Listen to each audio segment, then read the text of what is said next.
सबसे पहले समझते हैं कि सोर थ्रोट होता क्या है। तो जब कभी हमें हमारे गले में दर्द सा महसूस होता है, कुछ एक स्क्रैचीनेस मतलब कि खुजली जैसा गले के अंदर महसूस होता है, इरिटेशन होती है, स्पेशली जब हम कुछ स्वेलो करते हैं, कुछ हम गटकते हैं, उस टाइम पे ये जो कंडीशन है वो और ज़्यादा वर्सन हो जाती है और ज़्यादा ये जो मैंने आपको सिम्टम्स बताएं वो और ज़्यादा हो जाते हैं, दर्द और ज़्यादा बढ़ जाता है। तो इस कंडीशन को सोर थ्रोट कहा जाता है। ये जो कंडीशन होती है यूजुअली ये वायरल इन्फेक्शन है, जैसे कोल्ड है, फ्लू है, उसके साथ में होती है। कई बार बैक्टीरियल कंडीशन, बैक्टीरियल इन्फेक्शन की वजह से भी ये कंडीशन हो सकती है। तो इसका ट्रीटमेंट जो होता है उसी के अकॉर्डिंग ही किया जाता है कि किस वजह से ये सोर थ्रोट हुआ है।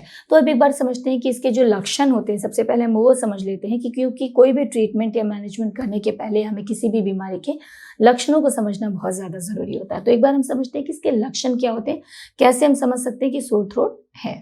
अच्छा, अभी डिपेंड करता है जो लक्षण भी होता है कि किस कारण से ये जो सोर थ्रोट है ये हुआ है, तो उसके हिसाब से इसके जो सिम्टम्स हैं वो भी वेरी करते हैं। तो जैसा कि मैंने पहले बताया था कि खुजली जैसी फील होती है, गले में दर्द होता है। जो दर्द है वो हम जब कुछ गटकते हैं, कुछ खाते हैं, कुछ स्वेलो करते हैं तो और ज़्यादा होने लगता है। तो डेफिनेटली हमें स्वेलो करने में, हमें गटकने में, हमें निगलने में काफ़ी ज़्यादा तकलीफ होती है, दर्द होता है। उसके अलावा जो हमारे गले के, हमारे जो जॉज दिख रहे हैं, यहाँ के आसपास के जो ग्लैंड्स होते हैं उनमें भी सोरनेस हो जाती है। कई बार इसमें स्वेलिंग हो जाती है, सूजन आ जाती है। यहाँ पे अगर हम देखेंगे नीचे की तरफ तो जो हमारे टॉन्सिल्स होते हैं वो भी, उसमें भी सूजन आ जाती है, रेडनेस आ जाती है। कई बार उसमें वाइट पैचेस यानी कि पस फॉर्मेशन जैसा भी दिखने लगता है। तो इन सारी चीज़ों के कारण जो हमारी आवाज़ है उसमें भी भारीपन आ जाता है, उसमें भी जो खराश के साथ में आवाज़ आती है वो कंडीशन भी हो जाता है। तो हालांकि जैसे कि मैंने बताया कि ये जो कंडीशन होती है सोर थ्रोट की, ये मोस्ट ऑफ द टाइम कुछ एक वायरल कंडीशंस होते हैं, फ्लू है, कॉमन कोल्ड है, इसके साथ में एसोसिएटेड होती है। तो जो ये कंडीशंस होते हैं और भी जो सिम्टम्स होते हैं वो कॉज करते हैं, लाइक फीवर हो सकता है, खांसी हो सकती है, नाक बह सकती है। उसके अलावा बहुत ज़्यादा शरीर में दर्द हो सकता है, थकान की फीलिंग हो सकती है, साथ ही साथ सिर दर्द और वॉमिटिंग और नोज़े जैसी कंडीशंस भी हो सकती हैं। अच्छा, ये जो सिम्टम्स मैंने डिस्कस किए हैं, अगर किसी बच्चे में प्रेजेंट है, साथ में उसको बहुत ज़्यादा जो स्वेलो करने में यानी निगलने गटकने में दिक्कत महसूस हो रही है, ब्रीदिंग में दिक्कत हो रही है, या फिर बहुत ज़्यादा उसको सलाइवा ड्रूल कर रहा है, बहुत ज़्यादा सलाइवा आ रहा है, और जो गले की खराश है वो कुछ पीने के बाद भी, सो के उठने के बाद कुछ अगर क्लियर करने की कोशिश करे तो भी नहीं जा रहा है, तो हमें तुरंत अपने डॉक्टर से मिलना चाहिए। अगर किसी बच्चे में ऐसी कंडीशंस दिखती हैं, इसको बिल्कुल इग्नोर नहीं करना चाहिए। साथ ही साथ अगर किसी एडल्ट में सिम्टम्स हैं और उसके साथ ही साथ जो सोर थ्रोट की कंडीशन है काफ़ी लॉन्ग स्टैंडिंग हो जा रही है और ट्रीटमेंट के बाद भी ठीक नहीं हो रही है, खराश बढ़ती जा रही है गले में, साथ ही साथ में फीवर की कंडीशन हो जा रही है, मुंह खोलने में दिक्कत हो रहा है, या फिर कान में भी साथ में दर्द महसूस होने लग रहा है, कान में कोई घाव महसूस हो रहा है।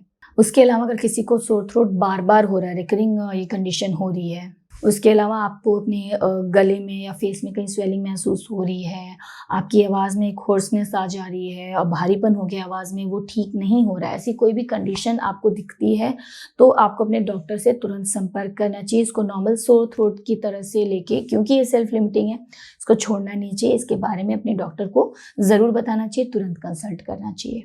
तो जैसा कि मैंने बताया कि वायरल इन्फेक्शन, बैक्टीरियल इन्फेक्शन की वजह से हो सकता है। उसके अलावा और भी कुछ एक कंडीशंस होते हैं, लाइक एलर्जी हो सकता है, कुछ इरिटेंट आपने ले लिया हो या किसी चीज़ ने इरिटेशन कॉज कर दिया हो तो भी ये हो सकता है।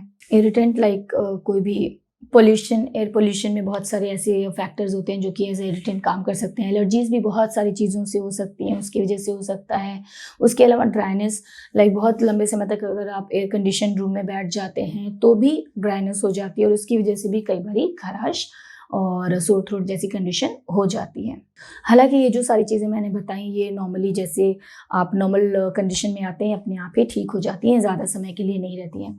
उसके अलावा कई बारी मसल स्ट्रेन हो जाता है तो भी सोर थ्रोट जैसा हो जाता है। इम्यूनो डिफिशिएंसी है, अगर इम्यूनिटी कमज़ोर है तो भी ये कंडीशन हो सकता है। जीआरडी की कंडीशन में भी ये चीज़ हो जाती है। और जो मैंने बाकी कंडीशंस बताए थे, कई बार ये ट्यूमर्स भी हो सकते हैं कारण, तो उनके वजह से भी सोर थ्रोट जैसी कंडीशन होती है, लेकिन बाद में साथ में उसके एसोसिएटेड सिम्टम्स भी होते हैं, जैसा कि मैंने आपको पहले ही डिस्कस किया। तो ये कंडीशन भी हो सकती है इसका, सोर थ्रोट का एक कारण। तो जो इसकी डायग्नोसिस है उसके लिए बेसिकली जब हम अपने डॉक्टर के पास जाते हैं तो अकॉर्डिंगली वो चेक करते हैं कि किस तरीके से वो सस्पेक्ट कर रहे हैं। अगर ये वायरल इन्फेक्शन की वजह से हो रहा है तो ये 5 से 7 दिन या 7 से 10 दिन मैक्सिमम टू मैक्सिमम ये अपने आप ठीक हो जाता है। एंड वायरल कंडीशंस में आपको किसी दवाई को भी लेने की ज़रूरत नहीं होती, सिर्फ सपोर्टिव ट्रीटमेंट्स लेने होते हैं। लाइक अगर आपको फीवर या फिर इस तरह की प्रॉब्लम है तो उसके लिए आप सपोर्टिव मेडिसिन आपको सिर्फ प्रिस्क्राइब की जाती है। लेकिन अगर आपके डॉक्टर सस्पेक्ट करते हैं कि बैक्टीरियल कंडीशन, बैक्टीरियल इन्फेक्शन की वजह से है तो एंटीबायोटिक प्रिस्क्राइब किया जाता है। उसके लिए करते क्या है कि इसको डायग्नोज करने के लिए कि आपके गले को, आपके नेज़ल पैसेज को और ईयर पैसेज को चेक करते हैं। उसके अलावा आपके जो ब्रीदिंग है उसको चेक करते हैं।